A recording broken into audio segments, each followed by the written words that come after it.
দাঁড়া দাঁড়া দাঁড়া,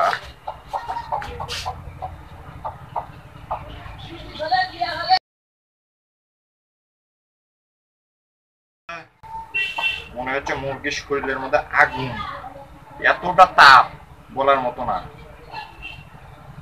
বুঝতে পেরেছিস? এইভাবে মুরগির পায়ের মধ্যে। চলো এখন যাইতে হবে গোসলে। দেখ সারে দেখছে মুরগি, তাও যায় না। কোথায় আলেন পাইপ?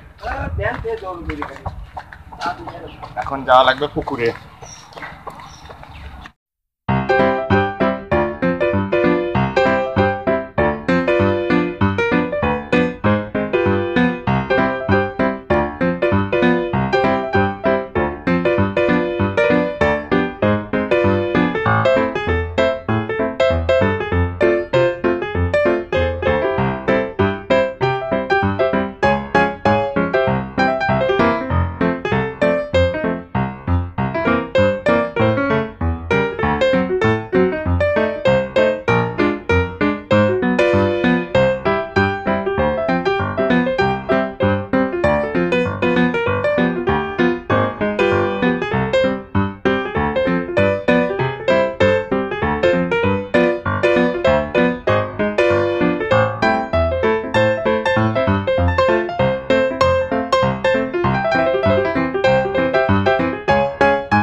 এমনভাবে গোসল করাবেন যাতে মুরগির প্রতিটি পালকই ভিজে যায়, মানে সর্বর্ণ শরীর যাতে একদম ভিজে যায় মুরগির, একটু পালকও যাতে বাদ না থাকে। ঠিক আছে, এভাবে দুইবার চোয়াবেন অথবা ছেড়ে দিতে পারেন, অথবা কিছুক্ষণ আপনি চাইলে মুরগিকে মুখ বের করে রেখে পানির মধ্যে ডুবিয়ে রাখতে পারেন। এতে হবে কি, মুরগির যেই ওম ভাব বা ওম পিরিয়ড সেইখান থেকে তাপ কিছুটা হলেও নির্গত হবে বা কমে যাবে।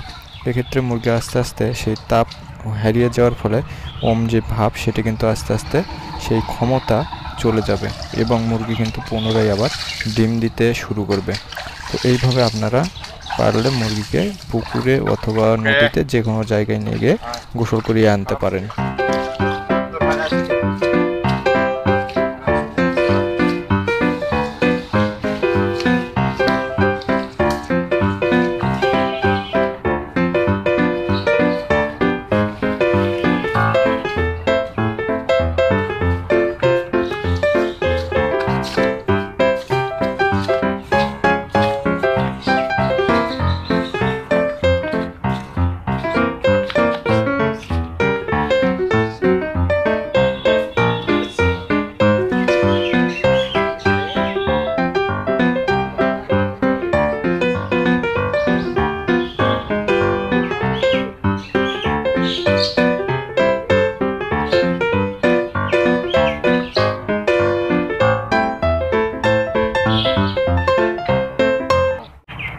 গম আছে, তারপর সরিষা, মসুর কালাই, এখানে আর কি আছে, ভুট্টা ভাঙা।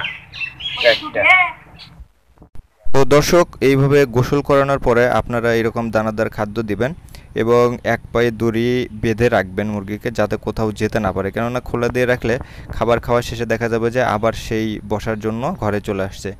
আর দেখুন, এই মুরগির যতদূর পেট এখনও ভরা আছে তারপরেও কিন্তু এরকম খাবার খায়।